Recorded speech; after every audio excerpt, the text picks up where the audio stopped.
living a simple, minimal lifestyle is quite contrary to the norms of society. So there's a high likelihood that you'll run into some naysayers along the way, or potentially live with one. I currently live with my husband, Peter, who doesn't embrace minimalism as much as I do. And I've also experienced living with my non-minimalist family. It's not the easiest when we run into disagreements with my lifestyle, but I'll be sharing some learnings I've gleaned from my journey in today's video, which is a compilation of questions that this community has asked about how to live with non-minimalists. So with that, let's dive into this first question, which comes from Clary. How do you live and share a space with someone who's the opposite of a minimalist? When it comes to living with others in general, there will always have to be some level of compromise. Whether it's the level of cleanliness, the number of things you have in shared spaces, etc. So do understand the importance of approaching a minimalist lifestyle with plenty of understanding, patience, and grace. I'll be honest that there are times when Peter's non-minimalist tendencies rub off on me, and clutter does accumulate. I've noticed that when he's not home because he's on a trip, that Cooper and I leave the space tidied up to the T. But when he is around, things get a little messy and it can be discouraging.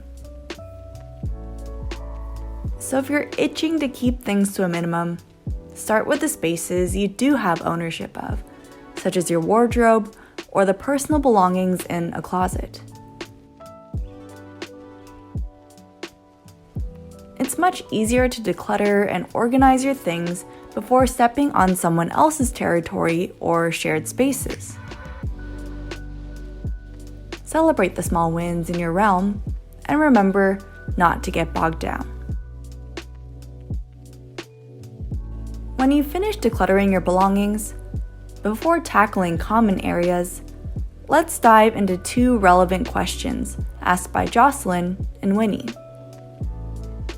How did you get your family to respect your minimalist lifestyle? And how do you approach a reluctant participant?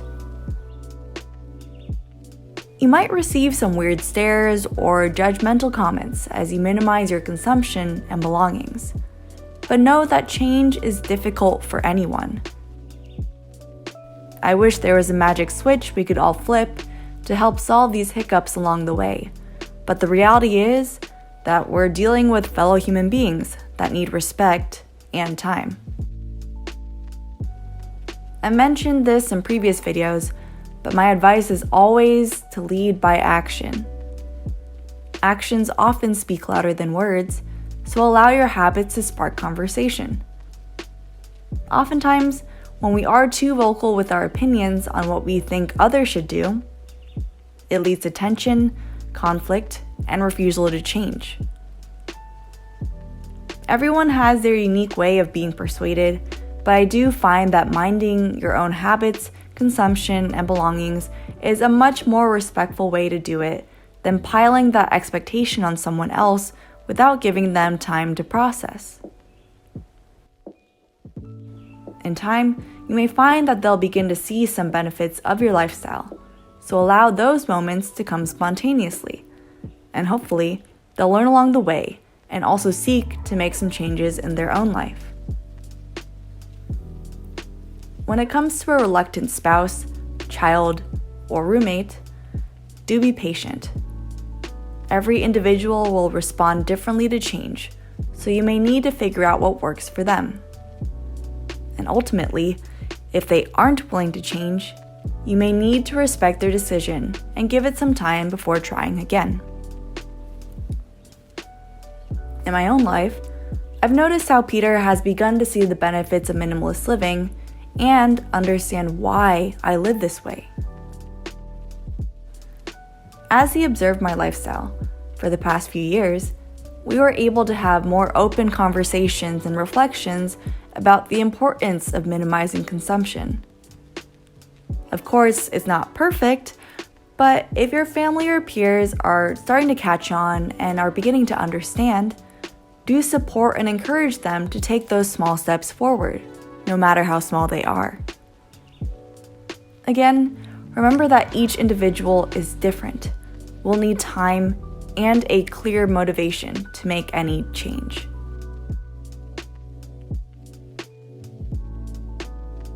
Last but not least, to close out this video, here's a realistic question from Sunny. What do you do with the stuff that your spouse or family members don't want to let go of? My decluttering sessions come in waves because realistically, it takes time for the dust to settle and allow myself or Peter to recognize that we haven't used something in a long time.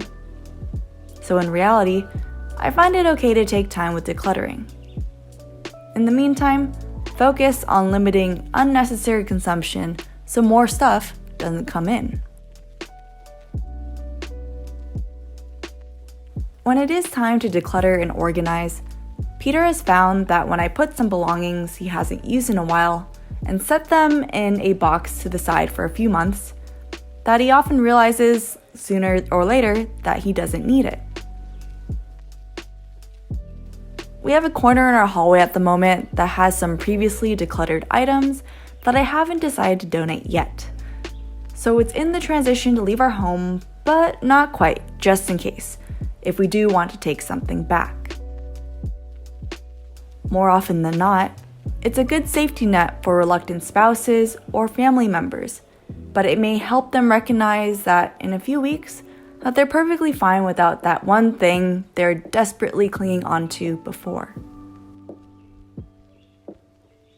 So those are some pieces of advice that I hope are helpful in the case you're living with non-minimalists.